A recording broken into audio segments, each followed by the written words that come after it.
Okay, imagine this for a second. You've got a simple, like $40 box fan, Uh-huh. and during one bad heat wave, it manages to pull in 200 bucks. Wow, okay. That's quite a return. Wild, right?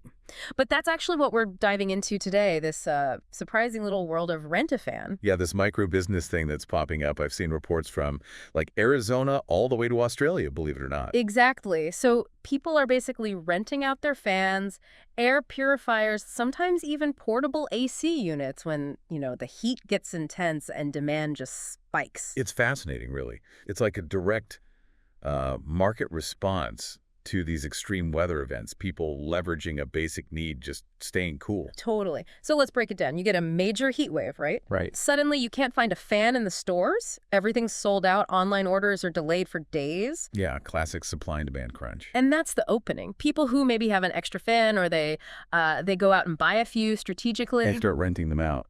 Yep. Using local spots like Facebook Marketplace, Craigslist. Uh-huh. The usual suspects for local exchange. I've even heard about some specific, niche rental apps maybe starting to appear, sort of like lending libraries for goods. Yeah, seems like it. And the rentals, they're pretty straightforward. Usually by the day, maybe a weekend, sometimes a whole week. And the really striking part, I think, is how fast they can make their money back. Oh, absolutely. Yeah. You rent out a basic fan maybe once or twice at that peak heat wave price. And boom, you've covered the cost.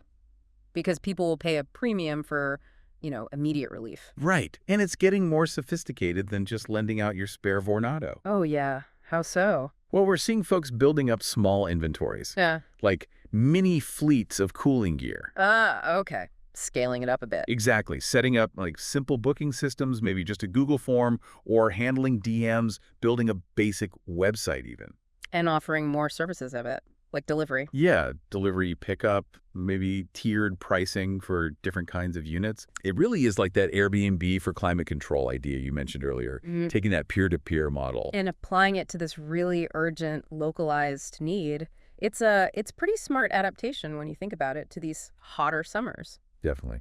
And I guess they figure out ways to maximize the profit too. Oh, for sure. People are getting savvy, adding cleaning fees between rentals, Makes sense. offering cooling bundles, maybe a fan and an air purifier together, Smart. Upselling. charging extra for same day, for emergency delivery, discounts for renting longer, like a full week. Okay, so really turning it into a proper little service business. Totally. And expanding the customer base. Some are partnering with, say, Airbnb hosts. If the host's main AC breaks down mid-heat wave. Oof, yeah, that's an emergency. They need a quick fix for their guests. Exactly. Or even event organizers, outdoor weddings, markets, that sort of thing.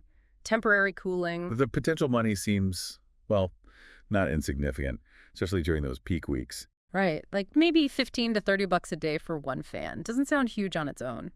But if someone's managing, say, 10 or 20 units, You could be looking at hundreds, maybe even over $1,000 in a really intense week. of course it's seasonal. That's the catch. Absolutely. Demand skyrockets in summer, then drops off. So what do they do with all the gear afterwards? Well, that's the practical side. They've got options. Mhm. Some probably just sell the inventory off, maybe even make a little profit if they bought smart. Or just store it, right. Keep it ready for the next summer. Exactly. Stash it in the garage or shed and wait for the next heat wave to roll around. It's important to stress, though, this isn't just easy passive income online. No, definitely not. There's legwork.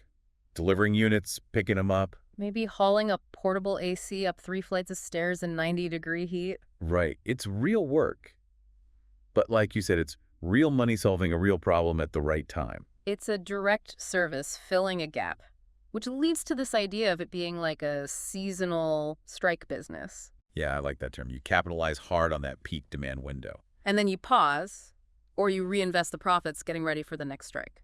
It really shows some creative thinking, how individuals are adapting to and finding opportunities in this challenge of rising urban heat. For sure. So the big takeaway is this rent-a-fan thing. It's a really resourceful response to climate shifts. Definitely demonstrates ingenuity. Which leaves us with a final thought for you listening.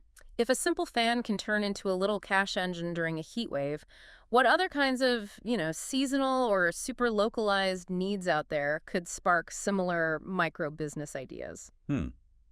Yeah, it makes you wonder where else that kind of resourcefulness could pop up solving these niche problems. Good question.